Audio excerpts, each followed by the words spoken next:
Hello and welcome to another episode of Montclair News Lab. I'm Keyshawn Reese. Here's what's coming up this week. First, we get an update on mask policies, mental health services, and more from Montclair State University President Jonathan Coppell. I don't want to do it prematurely and then undo what we've done, which is so great. Then, infant mortality. The numbers are disturbing. How one campus sorority is joining the battle. The experience that people have in the hospital is traumatizing. Later, NBCU comes to Montclair, and Montclair students question a top NBC executive. There's networking opportunities that are happening right here in person. Your school, your news. All this and more on Montclair News Lab. Today we start with a campus update. Montclair State President Jonathan Coppell and Vice President for Student Development and Campus Life, Dawn Souflaris, meet with campus media. News Lab reporter Louis Biondolillo is here with the highlights. Louis? Thanks, Keyshawn. Well, it was a news-packed session with President Coppell and Vice President Souflaris, leading off with some important details on where the university stands on removing its mask requirement. I don't want to do it prematurely and then undo what we've done, which is so great. I mean, look, nobody likes this, but people have been really positive about it. And, you know, between the high vaccination rate on campus and the sort of positive spirited mask wearing, we haven't had the interruptions that other campuses have had. Since the pandemic, universities across the nation have been struggling to keep up with increased demand for mental health services, and Montclair State is no different. Vice President Souflaris says that it's easier to talk about increasing mental health professionals on campus than it is to actually recruit them. It's not because it's not a great place to work, it's not because we can't pay. People are very much in that field, feel burnt out in general because of the pandemic. It's hard to be a counselor. The university says it is interviewing for these new positions and hopes to have more news soon. Another topic covered was the new financial partnership between Montclair State and Bloomfield College. My colleague Thomas Furman has more on what President Coppell has to say about it and how Bloomfield College students are reacting. Imagine you are making your schedule for next semester and you were told that your school is shutting down. And I was like, you're joking, right? That was the case for Asia Williams when in late October of 2021, she and other students received an announcement about Bloomfield College's shutdown. I was like, wow, okay. Didn't expect this at all. Bloomfield College is New Jersey's only private four-year institution that hosts predominantly Black and Hispanic students. President Dr. Marshetta Evans made this announcement for help. We've been working hard to identify and explore potential strategic alliances with other higher education institutions for nearly a year, but nothing has been finalized yet, and time is growing short. We're down the street from Bloomfield College. After many weeks of uncertainty, Montclair State University answered the call. We're serving the same communities. We're interested in the educational outcomes of the same students. And so it was our responsibility to engage and see if we could find a solution. Once the news came to Bloomfield College, Kevin Diokel describes his reaction. That really surprised me. I was like, of all colleges, Montclair is gonna help us out since it's really so close to Bloomfield.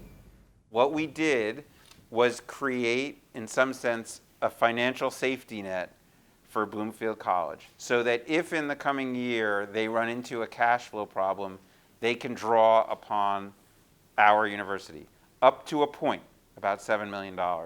There will be challenges to overcome. Talks are ongoing as a long-term solution is being planned. Just ask Kevin. So I work at 3 jobs. I'm a cashier, and I'm a delivery driver. And I usually just sustain myself with financial aid. That's how I pay my college tuition. As for the other students on campus, they are excited for what's ahead. I could definitely see a good future here because over here at this campus, we're a small campus, but we got great people, great personality. Like this campus, you see, it's a little dead right now, but it can be very live at times. One thing is for certain, the students at Bloomfield College will still call this place home. Essentially, I can stay here longer with my family. Just as the flowers bloom this spring, Bloomfield College will now bear witness to a brand new season of its own. For Montclair News Lab, I am Thomas Furman. Students from Montclair State School of Communication and Media recently had the chance to ask questions to the chairman of NBCU News Group.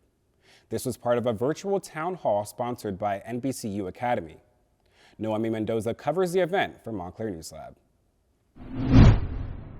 A classroom at the School of Communication and Media was transformed into a studio, as Montclair State was one of only 2 universities to participate in NBCU Academy's first ever Next Level Summit. Montclair State is one of 30 universities nationwide to be part of this program to train aspiring journalists.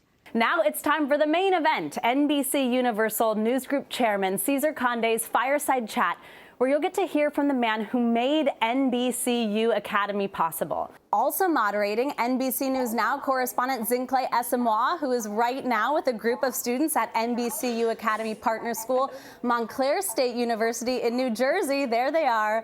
Journalism students from Montclair State had questioned Cesar Conde, the chairman of NBC Universal's news group, who was in a studio in Washington. The journalism and media industries have gone through a lot of changes in the recent years, and you are the head of one of the most trusted media organizations in the whole world. What does my generation have to look forward to in this new era in the industry? As far as having the opportunity to make an impact, to make a positive impact beyond oneself and in the world beyond us, I can't think of a better industry to be entering right now. The director of the School of Communication and Media, Dr. Keith Strudler, believes the event will lead students to gain more opportunities in the future. There's networking opportunities that are happening right here in person, in our classroom, on our campus, but also virtually through all the panels and events that are happening. So, I mean, students will leave here with kind of a full backpack of information and next steps. For student Anadaji Cruz Rosario, it was an opportunity to question Cesar Conde in her first language. Hola, señor Conde. Cuando usted empezó su posición como el presidente de NBC, usted creó metas en el área de la diversidad, contratando empleados 50% de color y 50% mujeres. ¿Podría usted decirnos por qué esa iniciativa fue importante para la compañía y ahora 2 años más tarde, cómo le ha ido con esa iniciativa? Entonces, para nosotros era muy importante la prioridad, el concepto, que nuestros periodistas, que nuestra industria represente todas las comunidades que estamos tratando de servir. NBC News Now correspondent Zincle Esamoah presided over the Montclair State portion of the broadcast. If you're looking to get into the media or journalism field, I think the big bottom line is pay attention. Pay attention to current events, be read in, listen to podcasts, take in different news outlets, be very well versed in the field, and tell stories now. You don't have to wait until you are hired by a major media company to do that. You can start reporting in your local community today. For Montclair News Lab, I'm Noemi Mendoza. You briefly heard a Noemi story from NBC News Now correspondent Zincle Esamoah.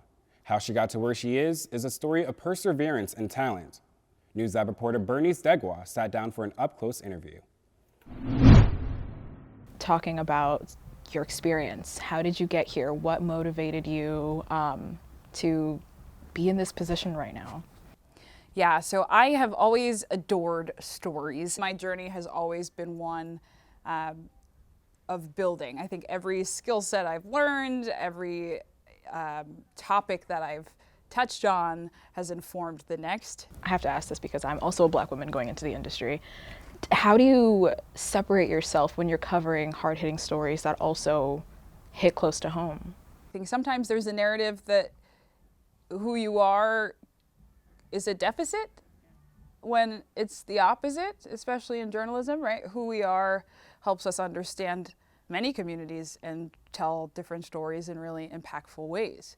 So I think if anything, for me, it's been important to just reframe it as, oh, who I am is an empowering thing, and it enables me to access many communities. You said that as journalists, it's not our place to give a voice to the voiceless. No one is voiceless. I wanted you to touch a little bit on that because I've heard from a lot of people that journalists are supposed to give a voice to the voiceless.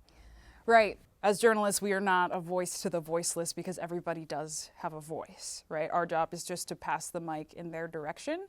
That said, there absolutely are communities and individuals and issues that are underrepresented or not discussed. And so I acknowledge and name that, but I try and use empowering language, because I do think even a lot of those underrepresented or underreported people and issues in communities still are pretty outspoken, even if people aren't paying attention to them. Are you hopeful for the future? Are you excited to hopefully one day get to work with one of us? I hope so. Look, I'm already working with you. You're doing a great job.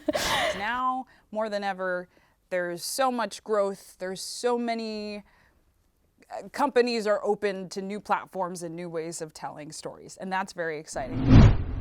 Infant mortality rates are disturbing. That's why one Montclair State sorority is doing its part in helping families affected by this tragedy.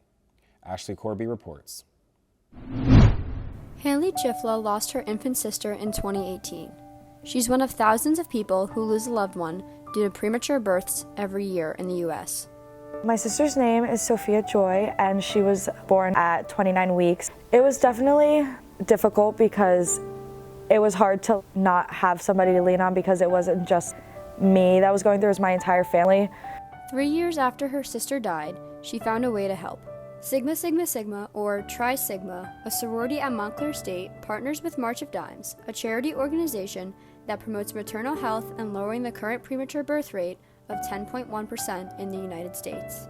When she was born, the March of Dimes had already given my family donations of blankets and books and therapy books, specifically for my mom to help her guide herself through her experience. According to the CDC, 17% of infant deaths are due to preterm birth and low birth weight. The experience that people have in the hospital is traumatizing. That's why Tri Sigma partners with March of Dimes to help families going through this unthinkable task. Partnerships with the different organizations, they are crucial to our organization. They always have been. Tri Sigma is always raising money for March of Dimes.